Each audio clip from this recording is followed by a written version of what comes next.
Every baby has a long history of his karma and his past lives with him or her. And even now, when we are living, we are not sitting idle. We are doing various actions. And most of the time, our mind is not pure. So there is lots of greed and ego working. So we end up doing some bad things. And karma is what? Karma is the force. Force. If I throw this box gently, it will fall gently on the sofa. If I throw it with a force, pressure, it will fall with the thud. Right? Similarly, there are certain actions which are going to softly give you the fruit of your karma, of your action, but there are certain karmas which you do, they take a longer time to fructify in your life. Every time you allow greed to occur in your mind, you are sowing a seed, and one day that will propel you to do an action. And then every action has an equal reaction. This principle was even found by Newton. He was wise enough to understand. It's energy working. You throw a ball on the wall, it is going to bump back to you. Isn't it so? If you jump from 20th floor on the ground, you will come on the ground. Well, you may pray, Hey Bhumi Devi, Oh Mother Goddess, I am going to take a jump, but see, I don't get hurt. Will Mother Earth listen to this prayer? So be realistic, don't do that ever. Gravity is a law of nature and it functions on everybody. Similarly, the Karma Yoga is a law and it is applicable on everybody. You may do a bad thing in all secrecy, nobody knows it. But you know what? Lord lives within you. So he's seeing you. And your own conscience is going to record it.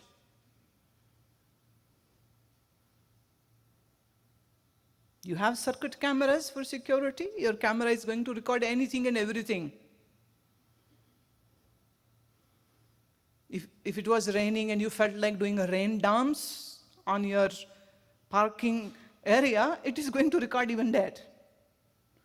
Because the camera isn't going to make any discrimination that this I won't record or that I won't record. Similarly, your subconsciousness is the recorder. It is recording every thought, every action, every desire, every wish. So whatsoever you do, nobody caught you, nobody found what you did, but yet your own conscience knows it. और उसके हर कर्म का बीज एक दिन वृक्ष बन के फल देगा तुमको. आज आप एक पेड़ लगाते हैं, वो आज ही फल थोड़ी दे देगा. आज आप बीज लगाएंगे, वो बीज 4 महीने में सब्जी बन जाए, और वो पेड़ है अगर किसी फल का तो उसको 6 से 7 साल लग जाएंगे फल देने के लिए. Nobody is excused from the force of the karma. And as long as there is ego and ignorance in your mind, you will end up doing those things which you were not supposed to do. You think, I'm not going to do this. But when the situation arises, you forget it totally. Then you feel guilty. And then sometimes people like to bribe gods. They go to the temple and make a big donation check. Because they are guilty. They wish to wash their sins by making good, big donations. Well, God is not a politician who will accept your bribe and excuse you from what you have done. Well, if you do a papa karma, it will going to give you a fruit. If you do a danam, paying out a donation to somebody, that is a separate good karma. It will have its own implications. So we can say we have two accounts. One is of papa karma, one is of punya karma. Good karma and evil, virtuous actions and invirtuous actions. And whatever you do, that gets deposited in that account. And we have a huge account with us. Don't think that you were accidentally married to this husband or this wife. Your karmas were matched up. You were supposed to do this mutual give and take. Hence you are together. Don't think that a child is born accidentally in your life. That child has some debts to clear. Maybe has some debts to give to you. So there's a mutual give and take which is occurring, which is happening. In the course of one lifespan, you end up doing so much. And every action has a binding effect on you. Body has a small lifespan. One day body dies, but your karma is still alive. So these karmas are going to propel you into new birth. And then the story begins again. The baby will grow to be a child. This child will become a teenager, will become an adult. Will do the same things actually what you had been doing in your past life. But do you remember anything from your past life? No clue. That's why so many people doubt it.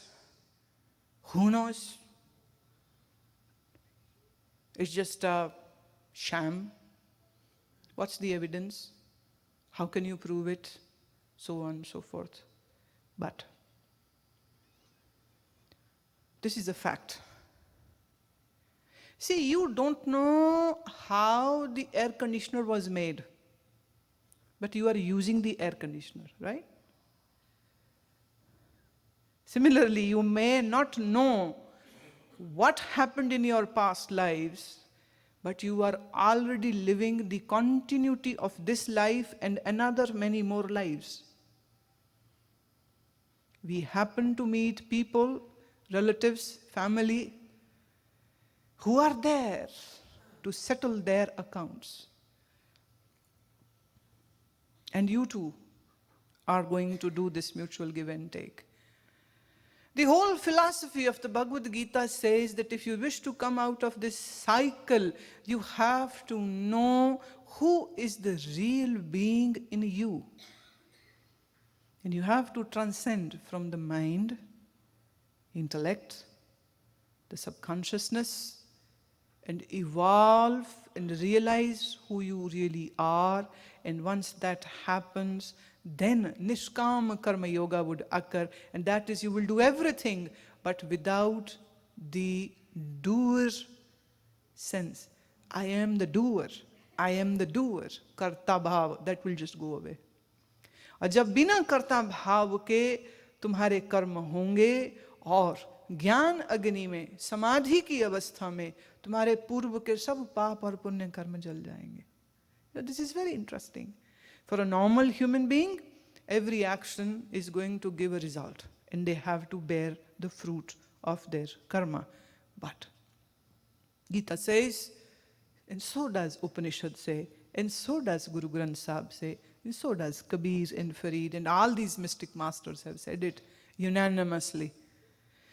When you go deep into samadhi state, in this state your all past karmas get burned.